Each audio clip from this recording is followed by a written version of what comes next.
नमस्कार दोस्तों, India speaks daily में आपका बहुत स्वागत है। दोस्तों, जब कोई रक्षक भक्षक बन जाए तो इसे आप क्या कहेंगे? दरअसल ये कहानी है दो दोस्तों की।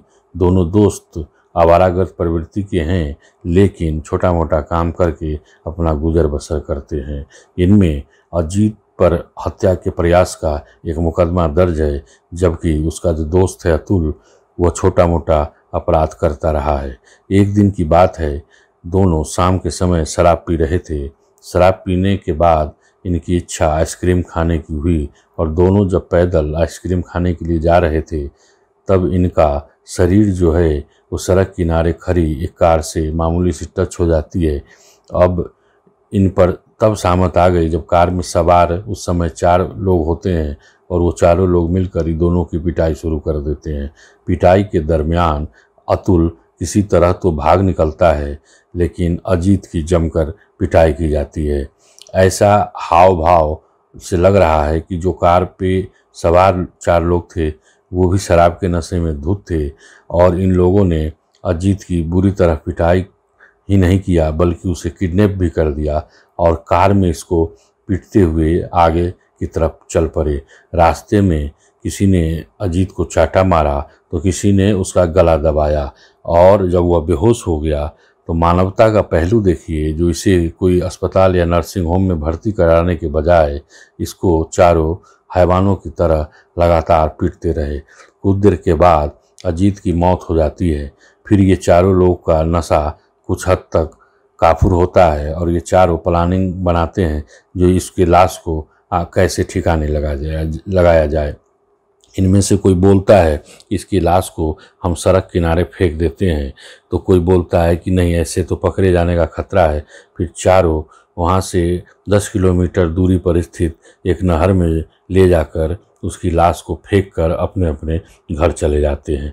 उसी रात जब अजीत अपने घर नहीं पहुँचता तो इसकी माँ जो कृष्णा देवी है उसको चिंता होती है, बहन नीतू है उसको चिंता होती है, भाई को चिंता होता है।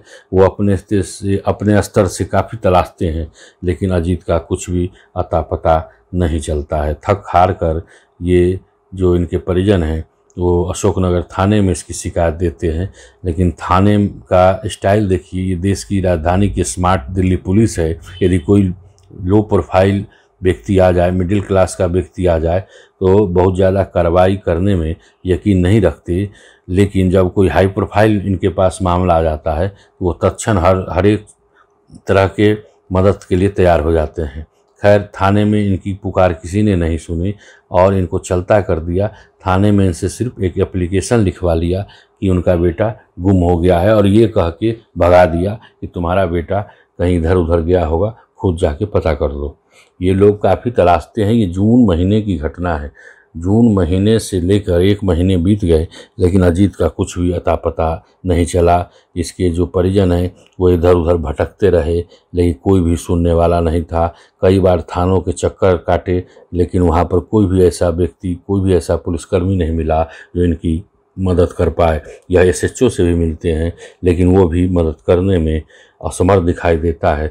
इसके बाद इस बीच एक वीडियो वायरल होती है और उस वीडियो में यह दिखाई देता है कि अजीत और अतुल को 2 कारों के बीच कुछ लोग खड़े होकर पीट रहे हैं। बाद में अतुल तो वहाँ से भाग खड़ा होता है। आप इस वीडियो में भी उस वीडियो को देख रहे होंगे, लेकिन अजीत को ये लोग पकड़ के कार में किडनैप कर लेते हैं। ये वीडियो जो अजीत के परिजन हैं उसके नज़दीक वायरल होते हुए पहुंच गया, लेकिन थाने के कर्मियों को इसको भनक नहीं लगी। इसके परिजन ही खुद थाने ले जाकर इस वीडियो के बारे में बताते हैं, अपने बेटे की पहचान करके बताते हैं कि देखिए कोई कार सवार इस हमारे बेटे को मार रहा था, आप ढूंढिए, लेकिन फिर भी कोई मदद नहीं की जाती है। फिर कोई इलाके में कोई भला सा आदमी इन लोगों को आश्वासन देता है कि थाने में आपकी नहीं सुनी जाएगी, आपको मैं वरिष्ठ अधिकारियों से मिलवाता हूँ। फिर वह अपने साथ वरिष्ठ अधिकारियों के पास ले जाता है। वरिष्ठ अधिकारी पूरे प्रकरण को जब देखते हैं तो मामले की जाँच स्पेशल स्टाफ यूनिट को दे देते हैं और स्पेशल स्टाफ जो वीडियो है उसमें जो कार का नंबर आया है उसकी पहचान को उजागर करने के बाद जब पूरी जांच कार्रवाई आगे बढ़ाती है तो पुलिस अधिकारियों के भी होश उड़ जाते हैं। दरअसल हुआ यूँ था कि कार का जिस व्यक्ति के नाम पर रजिस्टर्ड नंबर निकला वो पांडव नगर थाना, जहां मौका वारदात है उसी से कुछ ही दूरी पर ये इलाका स्थित है, पांडव नगर, उसमें तैनात एक सिपाही मोनू सिरोही का था। मोनू सिरोही से पूछताछ की जाती है तो पहले तो वो पुलिस टीम को गुमराह करता है।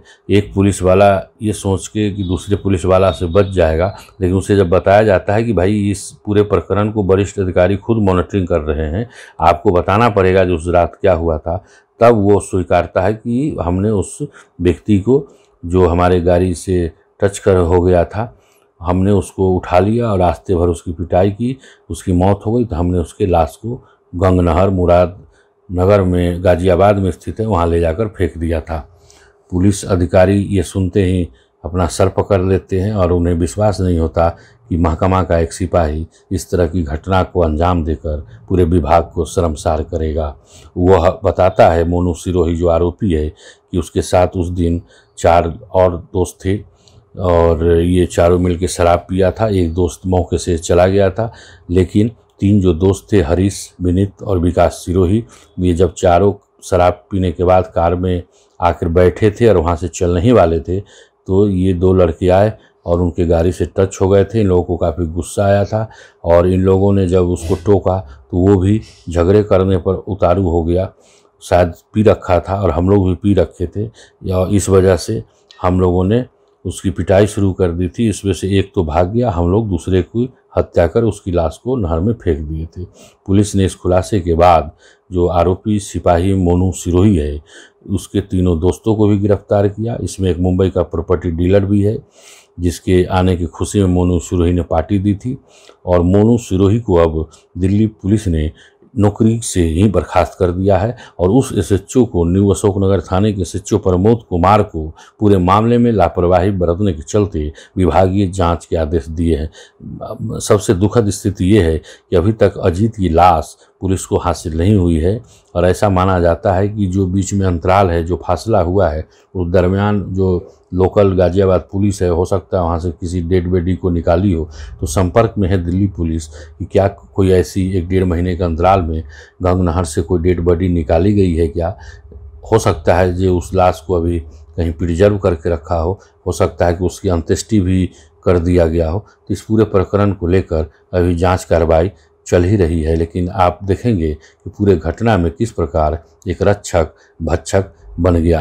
अतः आप लोगों से भी गुजारिश है कि सड़क पर जब हम चलते हैं तो अपने आप को सावधानी बरतते हुए किसी भी तरह के रोड रेज के शिकार होने से अवश्य बचिए। आज के वीडियो में बस इतना ही, फिर कल एक नई वीडियो के साथ मिलते हैं। तब तक आपका बहुत धन्यवाद।